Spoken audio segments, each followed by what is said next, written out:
사람들이 성경을 읽게 되면 창세기 초반부터 많은 궁금증과 의문을 갖게 됩니다. 그중 하나는 에덴 동산에 있었던 선악과입니다. 선악과는 무엇일까? 선악과는 왜 만들었을까? 호기심과 궁금증을 일으킵니다. 흔히 선악과는 사과로 묘사됩니다. 화가들은 에덴 동산을 그릴 때 선악과를 사과로 그립니다. 선악과가 사과로 인식된 것은 1667년에 존 밀턴이 신라권에서 선악과를 사과로 명시하면서부터였습니다. 그러나 성경은 선악과를 사과로 적시하지 않았습니다. 선악과는 선악과일 뿐입니다.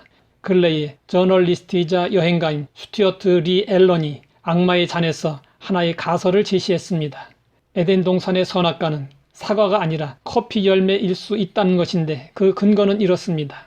에덴 동산에서 뱀이 여자를 유혹할 때 말했습니다. 너희가 그것을 먹는 날에는 너희 눈이 밝아져 하나님과 같이 선악을 알 줄을 하나님이 아심이니라. 너희 눈이 밝아져라는 말은 커피에 들어있는 카페인의 각성 효과를 연상하게 한다는 것입니다. 사과를 먹고 눈이 밝아졌다는 말보다는 커피 열매를 먹고 정신이 깨어나 선악을 구별할 수 있도록 뇌가 각성되었다는 말이 더 잘 어울린다는 것입니다. 에덴 동산의 선악과는 한 그루밖에 없었습니다. 그런데 열매가 있었습니다. 이것은 선악과 나무가 자가 수분하는 나무임을 암시합니다. 그런데 사과는 자가 수분을 못합니다. 따라서 사과나무는 선악과 나무일 수 없다는 것입니다. 반면에 커피나무 아라비카 종은 자가 수분을 합니다. 이런 점에서 선악과 나무는 커피나무라는 것입니다. 흥미로운 가설이지만 성경에는 선악과 나무가 어떤 나무인지 규정할 수 있는 근거가 존재하지 않습니다. 그러므로 선악과가 어떤 과일이었느냐 보다는 선악과의 의미에 관심을 가져야 합니다. 에덴 동산의 최초의 인간은 선악과를 먹고 나서 하나님을 두려워하여 숨었습니다. 이것은 친밀했던 하나님과의 관계가 깨어진 것을 의미합니다. 아담은 범죄의 책임을 하와에게로 돌렸습니다. 아담은 하와를 보았을 때 이는 내 뼈 중에 뼈요 살 중에 살이라고 했습니다. 그러나 선악과를 먹고 나서는 하나님이 주셔서 나와 함께 하신 여자 그가 그 나무 열매를 내게 주므로 내가 먹었나이다 라고 책임을 회피했습니다. 이것은 한 몸이었던 인간관계가 깨어진 것을 의미합니다. 그리고 아담과 하와가 선악과를 먹고 나자 땅은 저주를 받아 가시덤불과 엉겅퀴를 냈습니다. 이것은 풍요로움을 선사하던 자연과의 관계가 깨어진 것을 의미합니다. 이런 점에서 볼 때 선악과에 대한 금지 명령은 피조물 인간과 창조주 하나님과의 관계의 규정인 것을 알 수 있습니다. 그러나 아담은 하나님의 명령을 어기고 선악과를 따먹고 말았습니다. 이것은 하나님 중심주의의 관계, 하나님 절대 의존의 관계를 깨뜨린 것입니다.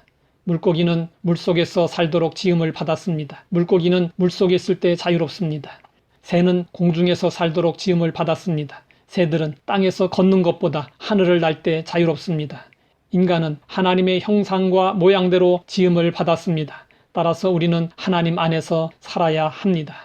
하나님을 떠나 사는 것이 자유로울 것 같아도 그것은 어디까지나 착각일 뿐입니다. 알고 보면 선악과를 먹지 말라는 말씀은 내 사랑 안에 거하라 그리고 모든 것을 하라는 뜻으로 인간을 행복하게 하려는 사랑의 당부였던 것입니다.